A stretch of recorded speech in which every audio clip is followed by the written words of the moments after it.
Hello everyone, I welcome you all to this YouTube channel Officers Plus. Today I am taking daily current affairs questions for the day 17th of June 2020. Well, if you like the video, do hit the like button and subscribe my channel for the latest and important updates. So here we begin with our set of questions. So the first question coming up: which country stands unopposed as the nominee for the Asia Pacific seat to become non-permanent member of UN Security Council for the year 2021-22? Well, the answer to this question is the option C, India. The relevant information connected to this question is India expects to sail through as the 193-member United Nations General Assembly UNGA votes on Wednesday for contenders to five non-permanent seats at the UN Security Council for 2021-22. Also, India is standing unopposed as the nominee for the Asia Pacific seat and needs two-thirds of UNGA members or 129 votes to be confirmed as a non-permanent member of UN Security Council for the year 2021-22. Well, you can see a clip from the leading newspaper The Hindu. You can see a file photo of External Affairs Minister S. Jaishankar launching a brochure outlining India's priorities for the UN Security Council seat campaign. Well, moving out to our next question. Which Indian state has presented budget recently amounting rupees 2.24 lakh crores but outlay cut by 1.4% as compared to the last year? Well, the answer to this question is option B, Andhra Pradesh. The information regarding this question is the Andhra Pradesh government on Tuesday presented the annual budget for the financial year 2021-22.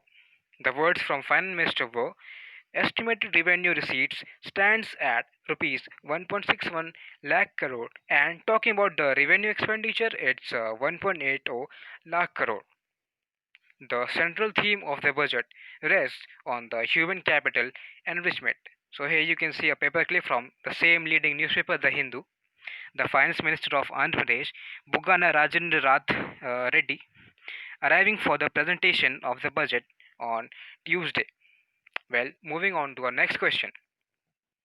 Which Indian neighboring country has put curbs on foreign news channels to only allow them to operate if they stream ad free content?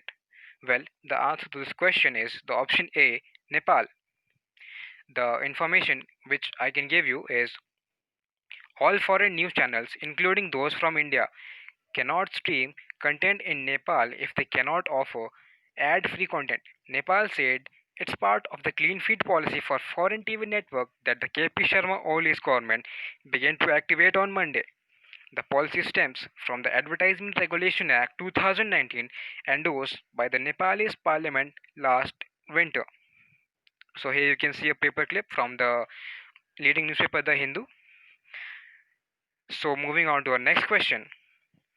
The question number 4.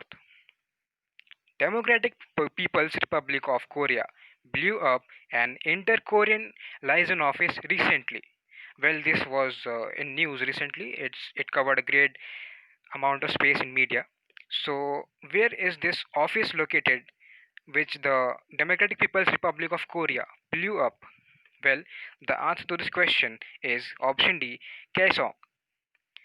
So the relevant information to this question regarding this question you can find is Democratic People's Republic of Korea, also known as North Korea, blew up an inter-Korean liaison office on its side of the border in Kaesong. This inter-Korean liaison office was set up on 14 September 2018 for better cooperation and partnership of Korean countries. Since early June, North Korea has issued a series of vitriolic condemnations of the South over activists sending anti-Pyongyang leaflets over the border. So here you can see a paperclip from The Hindu again. Well, moving to our next question, the question number 5. According to the Ericsson Mobility Report published on Tuesday, which country is the region with the highest monthly data usage per smartphone? Well, the answer to this question is our country, C, India. The relevant information to this question is India remains the region with the highest monthly data uses per smartphone as per the report. The total mobile data traffic is projected to triple to 21 exabyte. Well, the conversion rates I must tell you is 1 exabyte is equal to 1000 petabytes per month in 2025. Well, if you guys need the conversion rates of different data in terms of computer, I will make another video for that. Do comment for the same. Well, moving to our next question, the question number 6. US Supreme Court delivered a landmark victory for a certain community on Monday, making their workspace and life happier. Which community is that? Well, the community is LGBT. The relevant information to this question is US Supreme Court ruled that employers cannot discriminate against workers because of their sexual orientation. In a blow to the administration of President Donald Trump, the court ruled by 6 votes to 3 that titled 7th of the Civil Rights Act of 1964, which outlaws discrimination against employees because of person sex, or also it covers the sexual orientation and transgender status. Well, here you can see a paperclip, a man waving a rainbow flag as he writes by the US Supreme Court in Washington on Monday. Moving to our next question. Which Chinese SUV manufacturer has signed a memorandum of understanding with an Indian state government reaffirming its commitment to invest $1 billion in phases? The answer to this question is option B, Maharashtra. The additional information is China's largest utility vehicle SUV.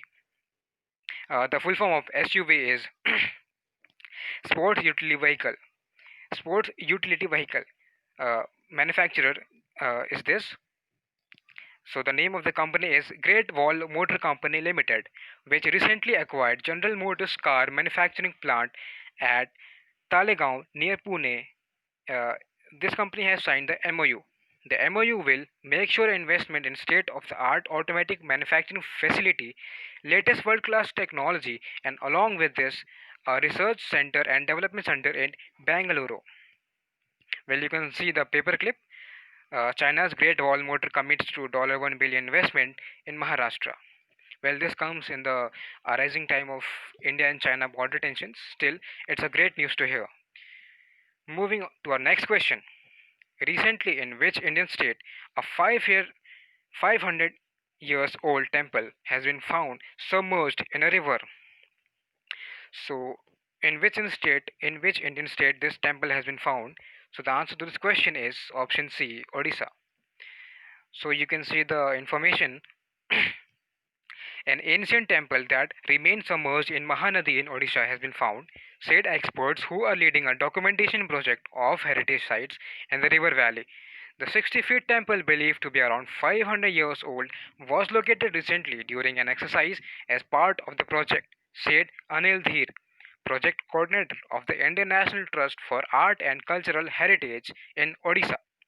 The temple was dedicated to Gopinath Dev. The temple was found in the mid river near Bedeshwar in the Padmavati area in Cuttack. So, well, moving to our next question. Recently, who has been appointed as NASA's next Associate Administrator of the Human Exploration and Operations HEO Mission Directorate, making her the first female head of Human Spaceflight Program? So, the answer to this question is B. Kathy Luders. So, you can see the Kathy Luders here. I have attached a nice picture of herself. The NASA Administrator Jim Bridgestone announced the appointment of Commercial Crew Program Manager Kathy Luders as NASA's next associate. Sorry, there's a spelling mistake here. It's next actually. So NASA's next associate administrator of the Human Exploration and Operations HEO Mission Directorate, making her the first woman to achieve the feat as mentioned above. Moving to our last question of the video. Recently, violent clashes held between and Indian and Chinese troops on Monday in Galwan Valley, where 20 Indian soldiers were martyred on which patrolling point. You have to tell On which patrolling point these clashes happened?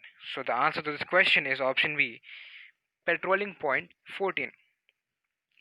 So you can see the information which we have gathered is 20 Indian personnel, including a colonel, were killed in violent clashes with Chinese troops on Monday along the line of actual control in Ladakh. In what is possibly the worst incident between the two countries in decades, the clashes came amid a de escalation process in the Galwan area that was started last week after a month long standoff between troops at several points along the LAC in Ladakh and Sikkim. So if you like my video, do subscribe it, do subscribe our channel and do like the video. Thanks for watching the video.